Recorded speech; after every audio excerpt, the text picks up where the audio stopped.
നമ്മൾ എന്ത് തെറ്റാ സാറേ ചെയ്തത്? നമ്മൾ തെറ്റ് ചെയ്തിട്ടുണ്ടെങ്കിലല്ലേ കർമ്മയെ പേടിക്കേണ്ട ആവശ്യമുള്ളൂ. ബട്ട് നമ്മൾ തെറ്റൊന്നും ചെയ്തില്ലല്ലോ. Why is targeting us? Let me explain. Cervical area fracture ചെയ്താണ് അവൻ ആൾക്കാരെ കൊല്ലുന്നത്. എന്നാൽ എല്ലാവരുടെ നെക്ക് പോർഷനും അതേപോലെ ഇഞ്ചേർഡ് ആണ്. Why only that? എന്തിനാ അവൻ ഈ ഒരു പാറ്റേൺ യൂസ് ചെയ്യുന്നത്?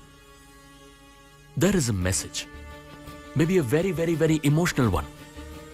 കോയിൻസിഡന്റൽ ആയിട്ട് അവൻ എന്തെങ്കിലും സർവിക്കൽ ഇഞ്ചുറി ഉണ്ടായിട്ടുണ്ടെങ്കിൽ ഒന്നുകിൽ അവൻ ബെഡ് റിഡൻ ആയിരുന്നിരിക്കും, അല്ലെങ്കിൽ അവൻ മരിച്ചുപോയി കാണും. So it's very clear that he is not the victim. എന്നാൽ വിക്ടിം അയാൾക്ക് വളരെ അടുപ്പമുള്ള ഒരാളാണ്. അമ്മ, അനിയത്തി, അച്ഛൻ, ബ്രദർ, ആരും ആയിരിക്കാം. That brings me back to us again.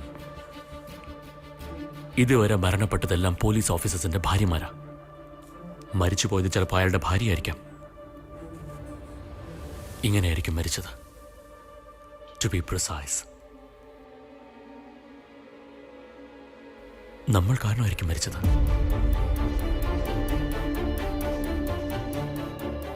ഇതിലെനിക്ക് മനസ്സിലാവാത്ത കാര്യം എന്താണെന്ന് വെച്ചാൽ ഞങ്ങൾ തമ്മിൽ പരസ്പരം പരിചയം പോലും ഇല്ലാത്ത ആൾക്കാരാണ്.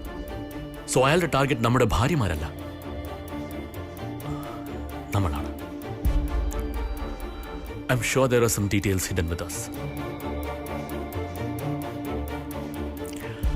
നമ്മൾ ഉത്തരം അന്വേഷിച്ചുകൊണ്ടിരിക്കുന്ന ഓരോ ചോദ്യത്തിനും we are the answers. സാറേ, നമ്മളെല്ലാം ഒരു ബാച്ചല്ല. ഒരു കേസ് പോലും ഒരുമിച്ച് അന്വേഷിച്ചിട്ടില്ല. എനിക്കറിഞ്ഞ് അവന് നമ്മളടുത്ത് ഡൗട്ട് വരാൻ ഒരു സാധ്യതയും കാണുന്നില്ല സാറേ. പറയാൻ കാരണം എന്താണെന്ന് വെച്ചാൽ സർക്കാർ നമുക്ക് എവിടെയൊക്കെ ഡ്യൂട്ടി തരുന്നു എന്ന് അവനെങ്ങനെ അറിയാനാ? ഈ ഗണപതി നിമജ്ജനം, പിന്നെ കർഫ്യൂ, സ്കൂൾ ഡ്യൂട്ടി, പിന്നെ ഇലക്ഷൻ ഡ്യൂട്ടി, അത് ഇതെന്ന് ഒരുപാടുണ്ടല്ലോ. അതൊക്കെ അവൻ ഓർമ്മിച്ചിരിക്കാൻ ഇറ്റ്സ് ക്വൈറ്റ് ഇമ്പോസിബിൾ സാർ.